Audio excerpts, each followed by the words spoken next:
आप सभी का आज की बेहतरीन क्लास में स्वागत है। जैसे कि हम PYQ प्रैक्टिस सीरीज चला रहे हैं, जिसमें मैं UGC नेट एग्ज़ाम 2016 के जुलाई के पेपर सेकंड में पूछे गए क्वेश्चंस को आपके सामने डिस्कस कर रहा हूं। इसमें हमारा मेन उद्देश्य है कि एक स्ट्रेटजी के साथ कार्य करना, क्योंकि UGC नेट में ज्योग्राफी के पेपर में बार बार PYQ को बेस बनाकर क्वेश्चंस पूछे जाते हैं और ऐसे में PYQ प्रैक्टिस होना बहुत ज़रूरी है। इस स्ट्रेटजी के साथ ना केवल मैंने एक डेढ़ महीने में JRF क्लियर किया है, बल्कि बहुत सारे लोगों ने भी कम समय में JRF निकाला है। अगर इस स्ट्रेटजी को स्मार्टली फॉलो किया जाए तो निश्चित रूप से आपकी सफलता भी आपके हाथ में होगी। तो चलिए स्टार्ट करते हैं फिर। अटलांटिक महासागर के तल से मध्य अटलांटिक कटक के ऊंचाई के संबंध में निम्नलिखित में से कौन सा कथन सही है। क्वेश्चन क्या पूछ रहा है,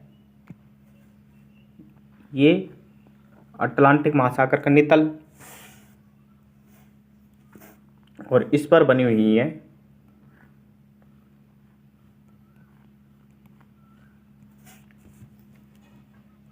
मध्य अटलांटिक कटक पहाड़ीनुमा संरचना। तो ये इसका क्वेश्चन पूछने का मतलब है कि जो ये पहाड़ियाँ हैं उनकी ऊंचाई कितनी है, ये ऊंचाई पूछ रहा है। तो इनकी ऊंचाई है लगभग 2 से 3 किलोमीटर। इसलिए जो इसके सबसे करीब आंसर है वो है करीब 3 किलोमीटर के ऊपर। तो 3 किलोमीटर के आसपास का आंसर होगा। तो मिड अटलांटिक कटक है, जिसे मिड अटलांटिक रिज कहते हैं, अटलांटिक महासागर के तल से औसतन 2 से 3 किलोमीटर ऊंचा है। और इसका आकार कैसा है, इसका आकार है अंग्रेजी के एस जैसा। कैसा है आकार, ये ऐसे है। क्यों है ऐसा आकार, यहाँ पर यूरोप है, यूरोप का हिस्सा है ये।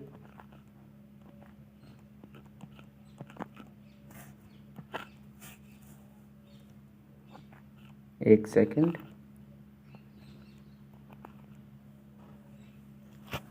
एक सेकंड।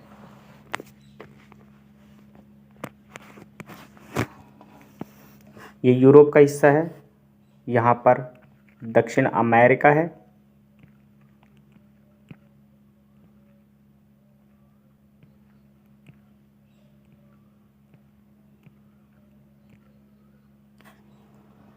यहाँ पर अफ्रीका का हिस्सा है,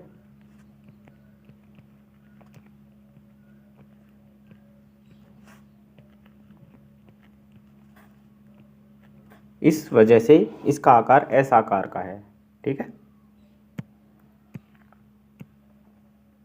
और जो मिड अटलांटिक रिज है वो किस पर है, डाइवर्जेंट प्लेट बाउंड्री।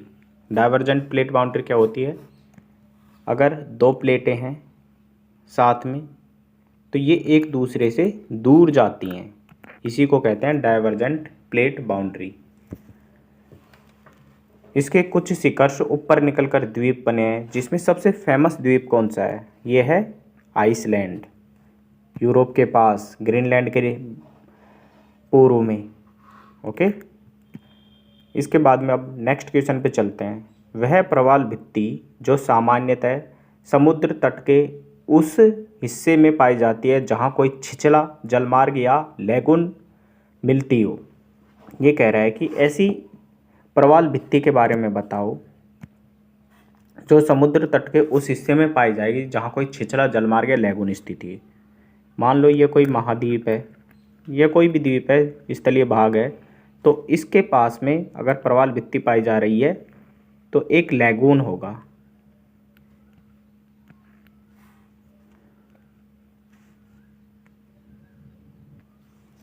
ये लैगून है और इस लैगून में क्या भरा हुआ है, पानी।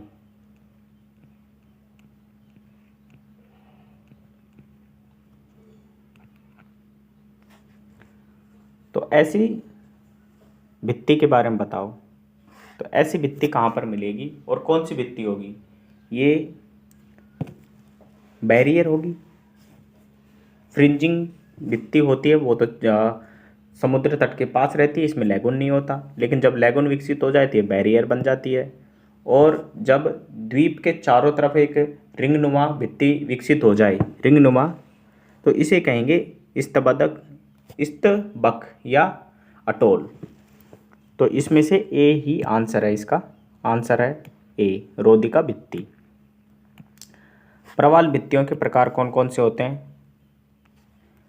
फ्रिंजिंग रीफ, जिसे क्रिगिंग भित्ति या तटीय भित्ति भी कहा जाता है, तट से एकदम सटी रहती है और बीच में कोई लैगून नहीं होता।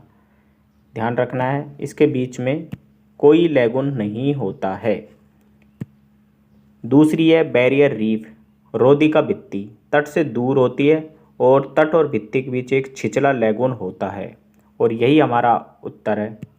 नेक्स्ट है अटोल, जिसे स्तबक भित्ति भी कहा जाता है, और ये अंगूठी के आकार की होती है। मध्य में खुला लैगून होता है और डूबे हुए ज्वालामुखी द्वीप के ऊपर सामान्यतः विकसित होती है। चलो मैं तीनों को आपको एक डायग्राम के माध्यम से बताने की कोशिश करता हूँ। ये एक द्वीप है, ओके। अब इसके द्वीप या स्थललैंड कोई कुछ भी मान लो, इसके पास में ये भित्ति विकसित हो रही है, तो इस भित्ति को कहा जाता है, कौन सी भित्ति? इसे कहेंगे फ्रिंजिंग रीफ।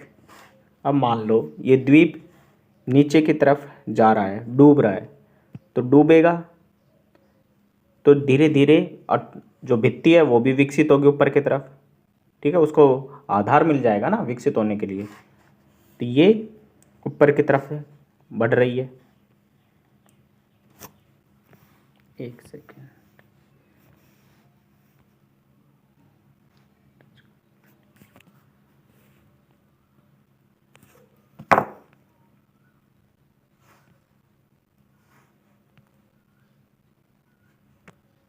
एक सेकेंड, ठीक है। चलो तो नेक्स्ट क्या होगा, जब ये नीचे की तरफ जा रहा है तो द्वीप ऐसे रह जाएगा और भित्ति और ज़्यादा विकसित हो गई है।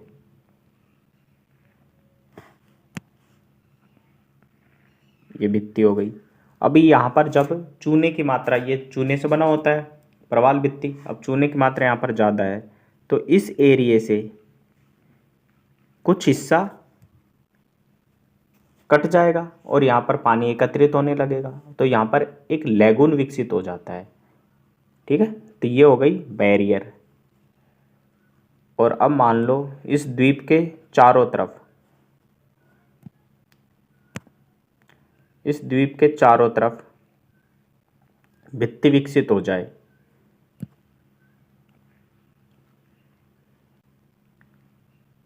तो इसे कहेंगे अटोल, ओके। तो हमने तीनों भित्तियों के बारे में जान लिया। अब नेक्स्ट क्वेश्चन पे चलते हैं। नेक्स्ट क्वेश्चन क्या है, यदि क्योटो प्रोटोकॉल कार्बन डाइऑक्साइड के लिए है तो मॉन्ट्रियल प्रोटोकॉल किसके लिए है? मीथेन के लिए, क्लोरोफ्लोरोकार्बन के लिए, कार्बन डाइऑक्साइड के लिए और ओजोन के लिए। तो यहाँ पर देखिए, ये कह रहा है कि CO2 अगर क्योटो प्रोटोकॉल से, क्योटो प्रोटोकॉल है,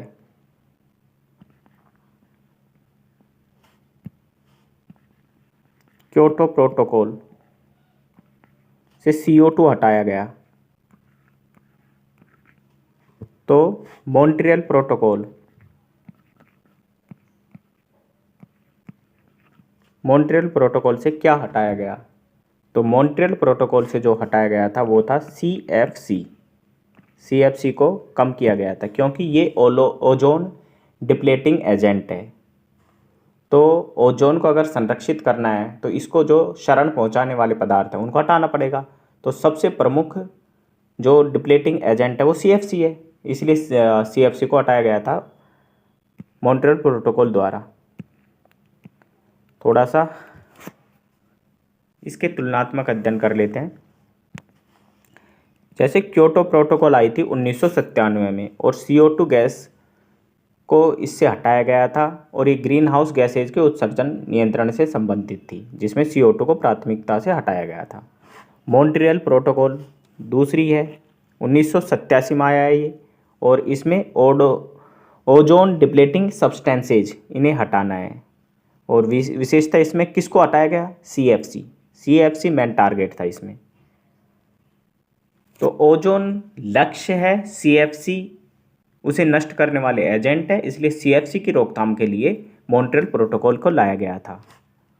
16 सितंबर को इंटरनेशनल ओजोन डे मनाया जाता है, जो मॉन्ट्रियल प्रोटोकॉल की वर्षगांठ है। मतलब जिस दिन मॉन्ट्रियल प्रोटोकॉल अस्तित्व में आई उसी दिन को इंटरनेशनल ओजोन डे के रूप में मनाया जाता है। 2016 में एक किगाली एग्रीमेंट हुआ था। किगाली एग्रीमेंट ये किससे संबंधित है? किगाली एग्रीमेंट है HFC से। किससे संबंधित है? HFC से। लेकिन एक बात मैं स्पष्ट कर दूं कि जो किगाली एग्रीमेंट है ये मॉन्ट्रियल प्रोटोकॉल का ही एग्रीमेंट है, लेकिन HFC एक ओजोन डिप्लेटिंग एजेंट नहीं है, ये एक ग्रीन हाउस गैस है। क्योंकि मॉन्ट्रियल प्रोटोकॉल एक सार्वत्रिक समझौता है जिसमें सभी राज्य मतलब सभी देश मिलकर आपस में कार्य कर रहे हैं, इसलिए जब ये सबसे प्रमुख रूप से लागू है तो इसी में HFC को रख लिया गया। तो HFC एक ग्रीन हाउस गैस है, ना कि ozone depleting substances. Methane Kyoto protocol के अंतर्गत हटाया गया, CO2 क्योटो प्रोटोकॉल के अंतर्गत हटाया गया, और ओजोन लक्ष्य नियंत्रित पदार्थ नहीं। ओके, नेक्स्ट चलते हैं। अगला क्वेश्चन क्या कहता है हमारा? निम्नलिखित में से कौन सा कथन समान तापमान पर महासागरीय जल और वायु के घनत्व के अंतर के बारे में सत्य है?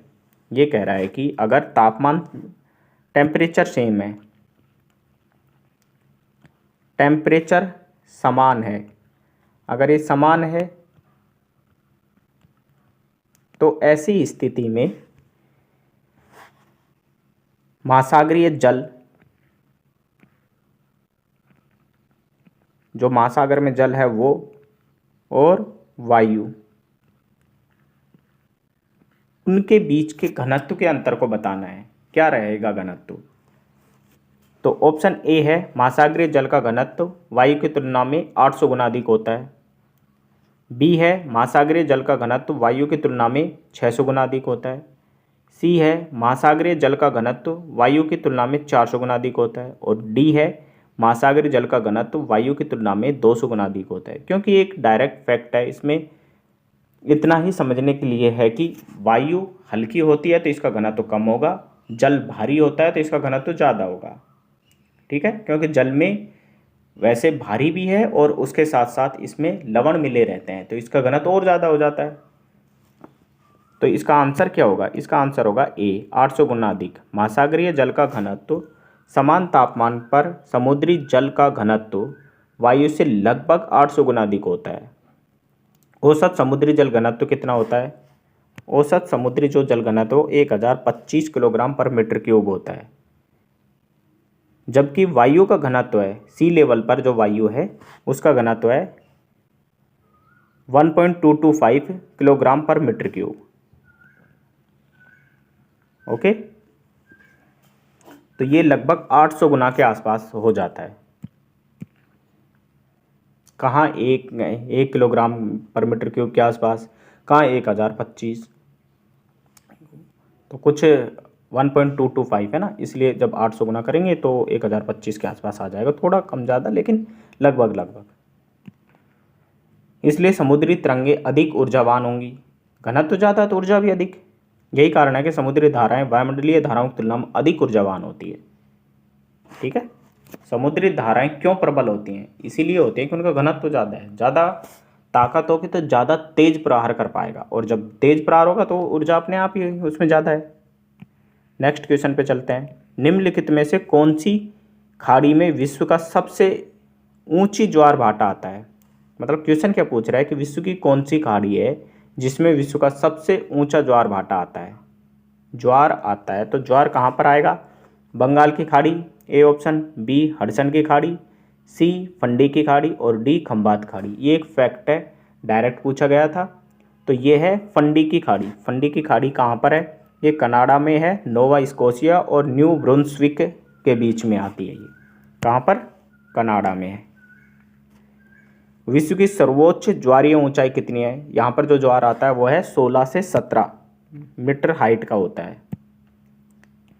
कारण खाड़ी विशेषतः फनल शेप और रिजोनेंस इफेक्ट के कारण आते हैं। फनल शेप क्या होता है?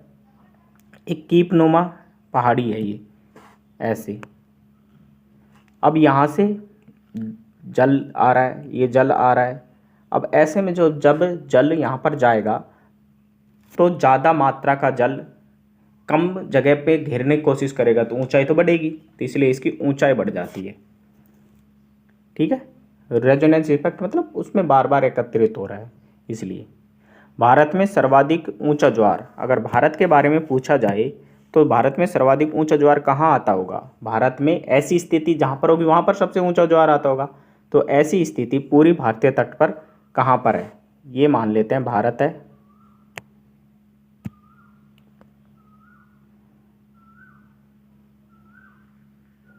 ये भारतीय तट है, तो भारतीय तट में ऐसी स्थिति सिर्फ गुजरात के आसपास के तटों में होती है।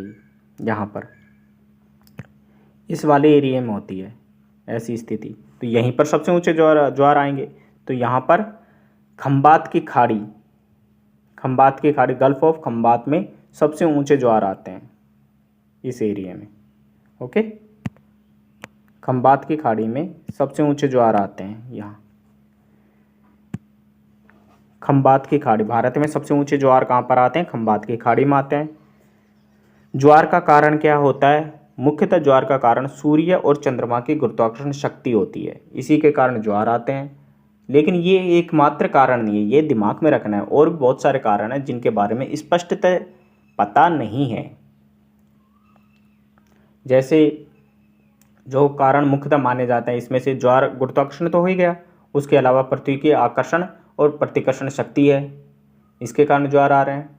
ठीक है, समुद्रों की आकृति के कारण आते हैं, गहराई, आकृति, सब बहुत सारे कारण होते हैं जो करते हैं। ओके, लेकिन मेन पूछा जाए तो सिर्फ गुरुत्वाकर्षण शक्ति, वो भी सूर्य और चंद्रमा की। और इन दोनों में से सबसे ज़्यादा किसकी? इन दोनों में से पूछा जाए तो सबसे ज़्यादा चंद्रमा की, मेनली चंद्रमा की शक्ति। क्यों? क्योंकि सूर्य बहुत ज़्यादा दूर है, उसकी गुरुत्वाकर्षण शक्ति चंद्रमा से ज़्यादा नहीं हो सकती, इसलिए। बंगाल की खाड़ी में ज्वार सामान्य आते हैं, हडसन की खाड़ी में तो आते ही नहीं है। खंबात की खाड़ी भारत में सर्वाधिक आते हैं, विश्व में नहीं। खंबात की खाड़ी में भारत में सर्वाधिक ऊंचे हैं और विश्व में सबसे ज़्यादा आना किस में आते हैं? फंडी की खाड़ी में। नेक्स्ट क्वेश्चन, निम्नलिखित में से किसने यह वकालत की थी कि इतिहास को भौगोलिक दृष्टि से देखा जाना चाहिए और भूगोल को इतिहास की दृष्टि से? तो ये किसने कहा था? ये कहा था हेरोडोटस ने। किसने? हेरोडोटस ने कहा था ये। हेरोडोटस 484 से 425 बीसी के आसपास रहते थे। ये इनका कालक्रम है, तो इन्हें फादर ऑफ हिस्ट्री कहा जाता है। हेरोडोटस को फादर ऑफ हिस्ट्री कहा जाता है। फादर ऑफ हिस्ट्री, इतिहास के पिता कहा जाता है। इनका प्रमुख कथन है, history should be looked at geographically and geography historically. मतलब इतिहास को भूगोल के दृष्टिकोण से देखो और भूगोल को इतिहास के दृष्टिकोण से देखो। ऐसा क्यों? ऐसा इसलिए कि जो हिस्ट्री होती है, हिस्ट्री में कोई घटना होती है वो या तो स्पेस पे आधारित होगी कि कौन सी जगह पर हुई है। हम देखते हैं ना कि कोई कांड हो गया तो उस कांड को हम उस स्थान के आधार पर देखते हैं, तो उस स्थान पे हुआ था, इसलिए ना जोग्राफिकल तरीके दृष्टि से सोचो हिस्ट्री को। और जब हम ज्योग्राफी की बात करते हैं तो हम देखते हैं कि किस समय में हुआ, ये सारी चीज़ें कहाँ पर हुई और कौन से एरा में हुई। जैसे हिमयोग हो गया, अंतर हिमयोग हो गया, इसलिए इसे हिस्ट्री के तरीके से भी सोचना चाहिए। इसलिए जो हेरोडोटस है उसने ऐसा कहा था। उन्होंने विश्व को 3 महाद्वीपों में विभाजित किया था। मतलब जब तक की जानकारी थी तो हेरोडोटस के हिसाब से 3 ही महाद्वीप हुआ करते थे। 3 महाद्वीप कौन कौन से? यूरोप, एशिया और लीबिया। यूरोप जिसमें वो खुद रहता था, यूरोप के बगल में एशिया, और एशिया के नीचे जो अफ्रीका का हिस्सा है उसे लीबिया कहा था। अफ्रीका नहीं कहा था, क्या कहा था? लीबिया। यूरोप, एशिया और लीबिया, ये तीन ही थे। कैस्पियन सागर को इन्होंने आंतरिक सागर मानने वाला प्रथम था। पहले कैस्पियन सागर मानते थे कि ये कोई समुद्र में है, लेकिन ऐसा नहीं, उसने कहा कि आंतरिक है, इनलैंड है। प्रसिद्ध कथन जो इनका एक और प्रसिद्ध कथन है उसको याद रखो, कभी पूछा जा सकता है। Egypt is the gift of the Nile. जो इजिप्ट है वो नील नदी का उपहार है। ये किसने कहा था? हेरोडोटस ने ही कहा था। अदर ऑप्शंस देखें तो होम्स आधुनिक भूगोलवेत्ता है और समय तरंग सिद्धांत से संबंधित है। फिर आता है हिकेटियस। हिकेटियस को फादर ऑफ ज्योग्राफी कहा जाता है। फादर ऑफ ज्योग्राफी, इतिहास का पिता हेरोडोटस और ज्योग्राफी का पिता हिकेटियस। गैस पीरियडोस इनके रहते हैं, एक पुस्तक है गैस पीरियडोस, ये हिकेटियस की पुस्तक है। और थेल्स ऑफ मिलेट्स, प्रथम यूनानी दार्शनिक भूगोलवेत्ता थेल्स था, जिन्हें थेल्स ऑफ मिलेट्स के नाम से जाना जाता है। तो ज्योग्राफी के पिता हिकेटियस, जिन्होंने एक रचना है गैस पेरियोडोस। और इजिप्ट को नील नदी को पार किसने कहा था? हेरोडोटस ने। इतिहास के पिता हेरोडोटस। ओके, नेक्स्ट क्वेश्चन है, निम्नलिखित में से कौन सा मात्रात्मक क्रांति का दार्शनिक आधार है? मात्रात्मक क्रांति का दार्शनिक आधार कौन सा है? चार ऑप्शन है, प्रत्यक्षवाद, अस्तित्ववाद, आदर्शवाद और प्रसंभाव्यतावाद। मात्रात्मक क्रांति का आधार मतलब जहाँ पर प्रयोग किए जा रहे हैं डेटा प्रयोग करेंगे, ठीक है। वैज्ञानिक साइंटिफिक नेचर अपनाने की कोशिश करेंगे, साइंटिफिक नेचर अपनाने की कोशिश करेंगे और मॉडल्स बनाएंगे। तो ऐसा कौन सा टाइम पीरियड है मात्रात्मक क्रांति का? इसमें क्या यूज किया गया था? इसमें यूज किया जाएगा प्रत्यक्षवाद, मतलब जो सामने है उसी को स्वीकार करो और किसी को नहीं, इसे कहते हैं प्रत्यक्षवाद।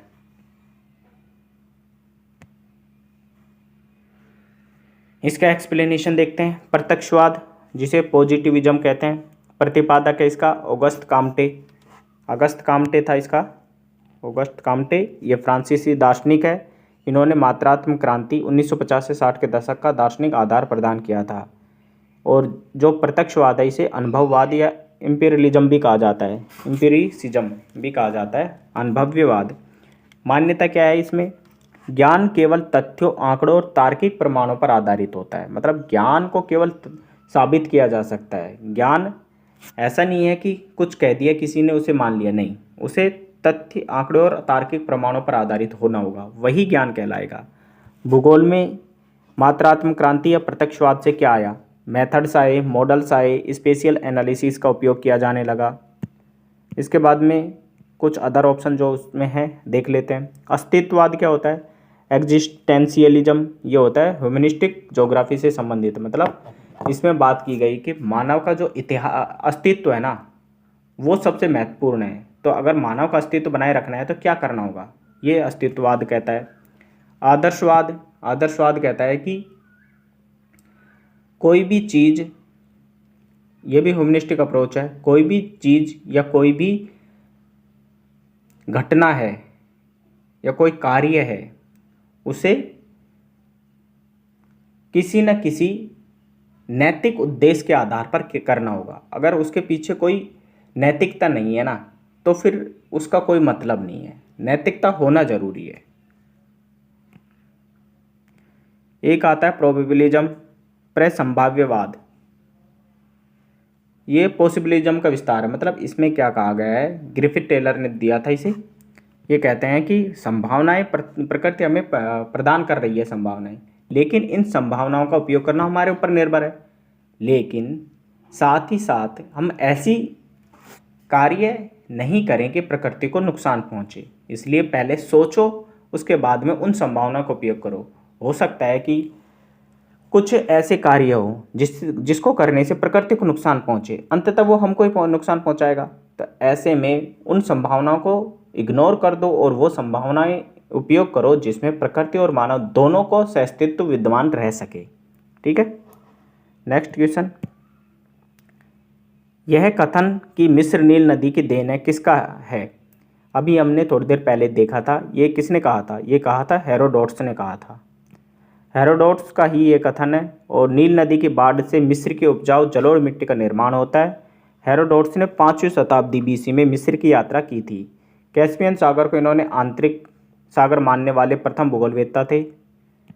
अरस्तु ने मीटरोलॉजिका के रचयिता हैं। मीटरोलॉजिका के रचयिता हैं अरस्तु। स्ट्रैबो जोग्राफिका लिखी थी। जोग्राफिया अलग है, इरेटोस्थनीज की है, और जोग्राफिका ये 17 खंड में है स्ट्रैबो की। तो दोनों याद रखना, जोग्राफिका और एक है जोग्राफिया।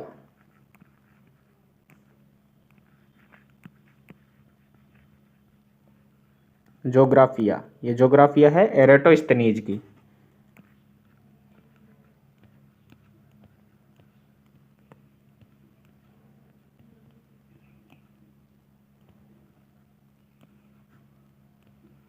इरेटोस्थनीज की है जोग्राफिया। और सेनेका, ये रोमन दार्शनिक था सेनेका। नेक्स्ट क्वेश्चन है, निम्नलिखित में से किस विद्वान ने टोलेमी की पुस्तक में सुधार किया था? टोलेमी की एक पुस्तक थी, उसमें सुधार करने वाला कौन था? ये था अल इद्रिसी। अल इद्रिसी था, उसने टोलेमी की पुस्तक में सुधार किया था। अल इद्रिसी 1100 से 1165 एडी के बीच का इनका कालक्रम है। टोलेमी की पुस्तक थी जोग्राफिया। एक सेकेंड, इरेटोस्थनीज की नहीं थी, ये टोलेमी की थी। ठीक ठीक।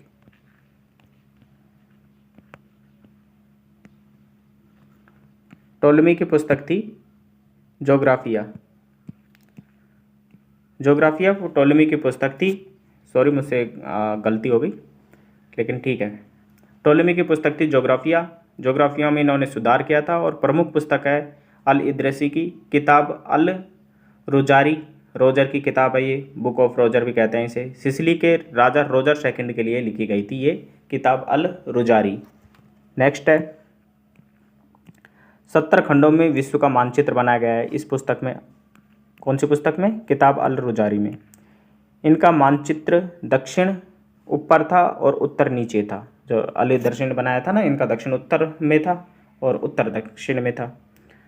इसके बाद में अल मसूदी आता है। अल मसूदी को मिडोज ऑफ गोल्ड के रचयिता हैं। इनकी एक पुस्तक है मिडोज ऑफ गोल्ड, यह अल मसूदी की है। अल बरूनी ने किताब उल हिंद अल कानून अल मसूदी लिखी थी। और इब्न खालदून ने मुकद्दमा के रचयिता हैं। तो मिडोज ऑफ गोल्ड है अल मसूदी की, किताब उल हिंद या अल कानून अल मसूदी अल बरूनी की है, और मुकद्दमा यह है इब्न खालदून की। नेक्स्ट और आज का लास्ट सवाल है, निम्नलिखित में से किसने मानसिक मानचित्र की अवधारणा विकसित की थी? मानसिक मानचित्र ये दिया था गोल्ड एंड वाइट ने।